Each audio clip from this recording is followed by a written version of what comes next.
While I am drunk, I sleep with my boss. The business trip ends a day early, and I finally come back. My boss, Roman Kingston, is the CEO of Kingston Industries, a man who is both arrogant and handsome. Surprisingly, he let me rest for the rest of the afternoon. Now I just want to go back and surprise my fiancé, Dan. Dan and I are engaged, but we haven't set a wedding date yet. Perhaps I know subconsciously that something is wrong. I fish out my keys and push open the door, only to hear a noise from upstairs. My heart races. An intruder? I grab my late father's baseball bat, hold my breath, and climb the stairs step by step. At the end of the hallway, the door to Dan's and my bedroom is ajar. Then I hear it. My cousin Laura's giggle, followed by a low, completely naked, Laura straddling him. I gave Dan my virginity. He knew what that meant to me. I am not even supposed to be home today. I straighten my spine, letting the rage temper me into steel. My voice finally comes out, cold and emotionless. Do you two want me to make dinner before you finish? Hell! Blair! Why did you come back so early? If I hadn't come back so early, I would have missed this wonderful show. All I truly want to do is scream and throw things, but what would it accomplish? A broken relationship stays broken. I used to love him, but now what I see is only an ugly stranger. I rest the bat against the wall, just in case. Crimes of passion come from somewhere. Then I cross my arms, watching him scramble off the bed and pull up his pants. I glance at Laura. That bitch now has a smug look on her face. Dan takes a step toward me and reaches out. I take a step back. Baby. Do not touch me. You have to believe me. This was a one-time thing. It will never happen again. It meant nothing. I see the look on his face and know he's lying. Dan has a tell when he lies. His right eyebrow always goes up. You know what, Dan? This one time was all it took. What? No, Blair, baby, please, I love you. Dan tries to pull me into his arms. I press the bat against his chest, pushing him back. Dan looks down at the bat, raising his hands in surrender. Please, she lured me. You know what she is like. I was missing you. He is lying, Blair. This has been going on for months, soon after he moved in. Shut up, Laura! It doesn't matter, Dan. And don't call Laura names. I may never forgive her for this. But you were the one in our relationship, not her. If you think she's what you said she is, then what does that make you? I don't want to stay any longer. I spin around and run down the stairs. I grab my suitcase, my handbag, snatch up my briefcase, and stand at the front door. I know once I step through this door, I am not coming back. I have no idea where I am going, but anywhere is better than here. You and your big mouth! You wanted this to happen, did you not? You knew she was coming home. I didn't know she was coming home. Dan, I did not. Blair! Wait! Dan's voice comes from upstairs. I don't look back, and I won't ever look back. I wave down a taxi and quickly climb into the back seat.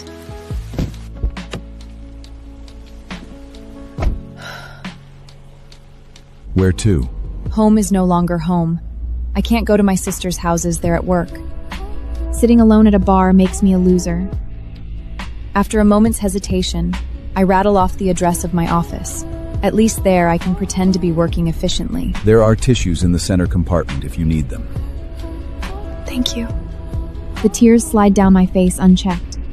I held myself together while confronting Dan and Laura. Now, in this taxi, I fall apart completely. The taxi pulls up in front of Kingston Industries. This towering glass and steel structure, my boss, Roman Kingston, bought the whole building 5 years ago. I take the elevator to the executive floor. Kara, the receptionist, looks up. Hey, Blair. I did not think you would be in. Roman's not here, left a while ago, said it can wait till tomorrow. I breathe a sigh of relief. I walk into my own office and collapse into my chair. I stare at the engagement ring on my finger. I take it off, throw it into the drawer. I need a drink. I walk into Roman's office, pull out his bottle of scotch from his shelf, and sit down on the leather sofa by the window. I unscrew the cap, take a swig, and nearly choke.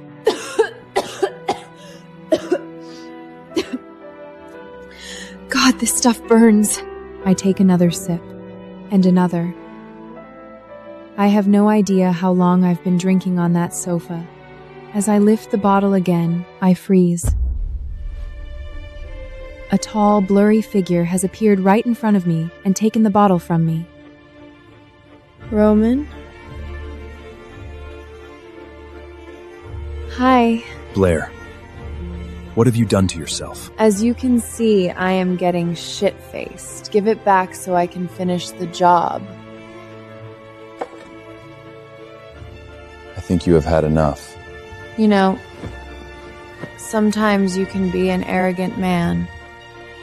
I do believe you are going to regret this tomorrow. Roman doesn't scold or lecture. He sits down, right beside me. My tongue feels too heavy in my mouth. My boss, Roman Kingston, sits beside me. I know I shouldn't be saying this to him, but I can't stop myself. Did you ever cheat on your ex-wife? Not all men cheat, Blair. Then why did she leave you? Marriages fall apart for many reasons. Not all involve the man cheating. It takes me a moment to process his words. She cheated on you? Was she an idiot? You are so handsome. I worked a lot. Some would say I drove her to it. That is not an excuse. You should get a divorce before that. Cheaters, all of them, are jerks. This is the most I have ever seen you relax around me. What happened, Blair? Dan and I grew up together. He got a job at Kingston's and I was happy about it. Now I wish he was never here. So the wedding is off? Yes. We never even set a date. I kept delaying it. I saw him with her.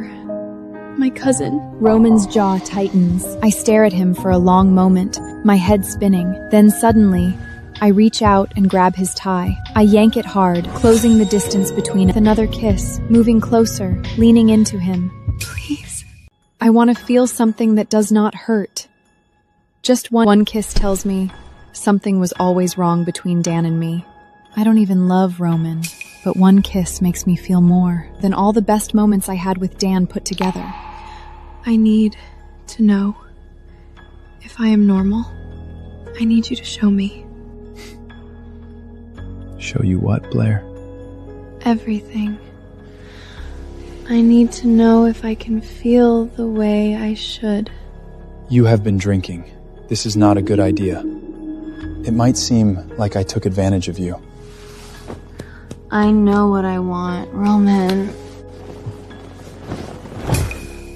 Everyone knows you're a skilled lover, but I need answers. I walk over to his desk, pick up his gold pen, scribble a few lines, sign my name, and return to him. Roman picks it up and reads it aloud. I, Blair Warner of sound mind, give permission for Roman Kingston to be with me in any way we both choose. That is a dangerous promise. Are you sure? Once we start, there is no going back. I am sure. Kneel in front of me. His hands slide behind my head, pulling out the pins and elastic. My long blonde waves fall freely all the way down my back. God. I knew you had long hair, but this is something else. Take your jacket off. Underneath, I am organized. This is the first real orgasm of my entire life. I wake to sunlight. This is not my bed. This is Roman's apartment. Memories flood back. The office. Getting drunk. Putting myself into. He lies behind me, his arm draped over my waist, his morning erection twitching against my behind. He is not fully asleep. Good morning. Feels so good. Soft. The next moment, he against the mattress. Fuck. What? I did not use anything. I freeze. I have never let Dan come inside me. Even when the timing was right. We always used condoms. Are you on the pill? No, I am not. I tried desperately to remember when my last period was. My mind goes blank. I picture myself in my sister Sutton's shoes, a single mother abandoned. I am looking forward to being an auntie, not a mother. I bring up a calendar in my mind and let out a sigh of relief. We are safe. I am due to start my period in a few days. I would have taken care of you. Of you both. You have nothing to fear. I lean against the headboard, sheet covering my chest. Reality crashes in. I did not just sleep with my boss. I am now living with him. What happens next? I should not have gotten drunk. Sleeping with you makes me no better than Dan. I have no regrets. In your mind, your relationship with Dan was already over. The chemistry between us was red hot. You have nothing to feel guilty over. You are my boss. How are we supposed to work together? Why? Because I have seen you naked? I know you. You do not mess around with your staff. Only once before. A long time ago, the woman was my ex-wife. My mouth hangs open. Jessica was his secretary too? He married her, and then she cheated? I was a lot younger, Blair.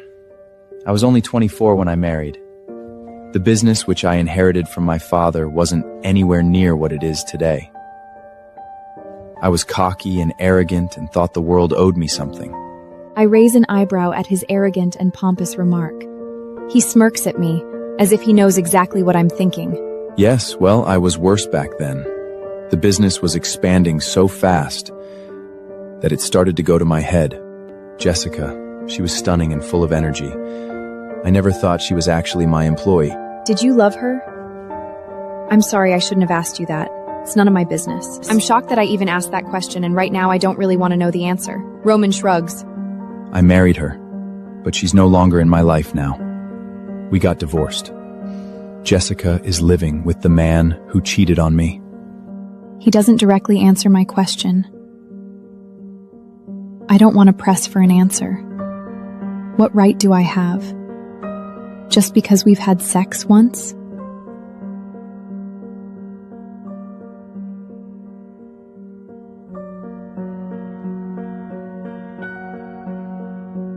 Should I start looking for a new job?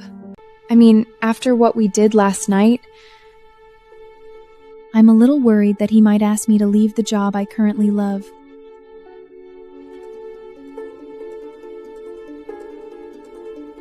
Roman leans forward, presses his lip.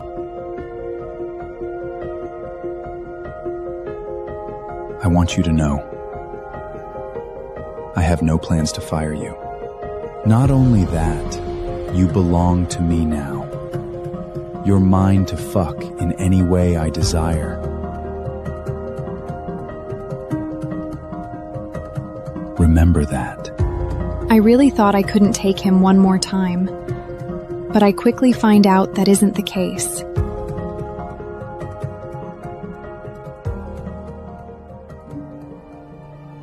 I stand in his bathroom mirror, watching him shave.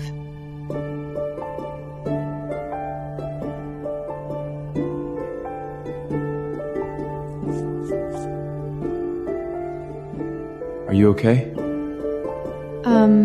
I'm thinking I need to go home and pack my things. Of course, unless you don't mind me wearing your bathrobe to the office. Roman turns to me and leans his hip against the vanity. He looks at me for a moment, then says, Are we talking no underwear? With just that one sentence, the heat inside me rises again.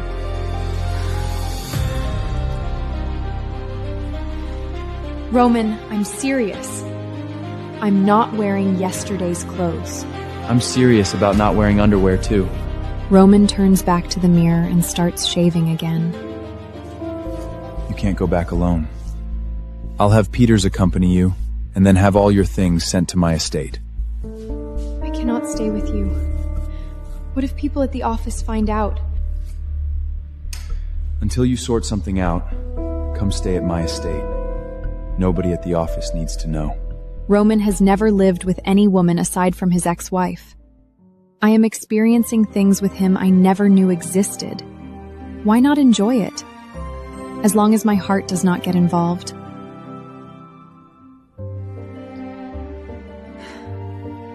Okay, I will move in for now.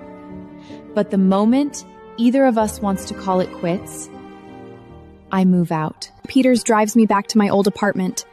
I go upstairs to pack, and Laura leans against the doorframe watching me.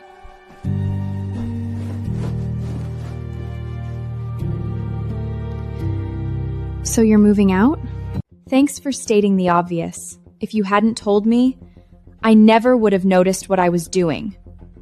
Blair, you have to know that we're in love. This isn't personal. Then Dan should have broken up with me first, Laura. He didn't know how to tell you. His mother doesn't like me. She never has. That's not my problem. I need you to break up with Dan. Let my parents and Dan's mother think that you ended the relationship. Why would I do that? I can guess why. If Laura or Dan confessed what they did behind my back, it would make both of them look bad. Because we need you to say that you ended it, and in fact, by moving out, you are ending it. Dan never said he was ending your engagement. But you did say it yesterday. We just need you to tell the family that you're the one ending the relationship. But don't say why. Laura, Dan ended things with me the moment he put his dick inside you. You and he may have loose morals, but I don't. I will not lie for you. I will tell the truth.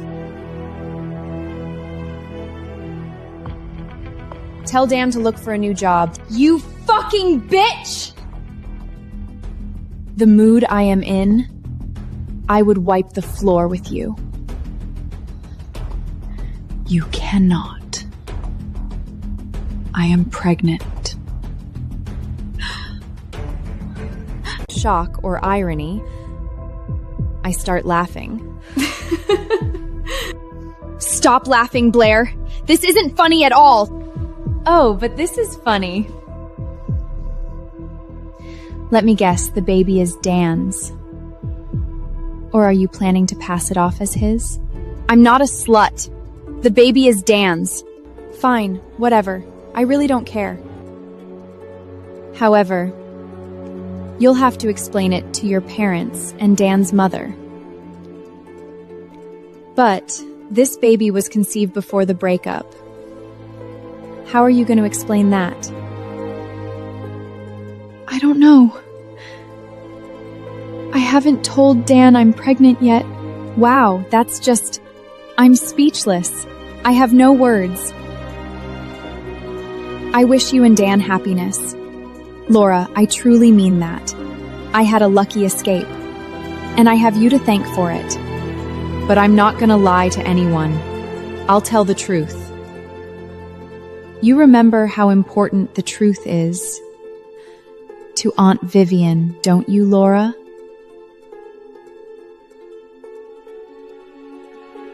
I lift my head, a smug smirk on my face. Laura told many lies when she was a child. She really enjoyed getting me and my sisters into trouble. Aunt Viv always believed Laura instead of the three of us. Blair, you have to do this for the baby. What about my sister Sutton and her child? Did anyone in your family care about her? Your mother goes around town saying those vicious things about her. About her and her morals. As if she doesn't know who the father of the baby is. But she really doesn't know, does she? No, she knows, Laura, because Sutton has only ever been with one man in her entire life. That's something you can never claim. I haven't been with that many men. Laura tries to defend herself. My eyes widen as a sudden thought occurs to me. That thing of hers has been gone since Dan moved in. I should have realized that sooner. Laura has been putting on an act for Dan all along. Or have they been sleeping together for that long already?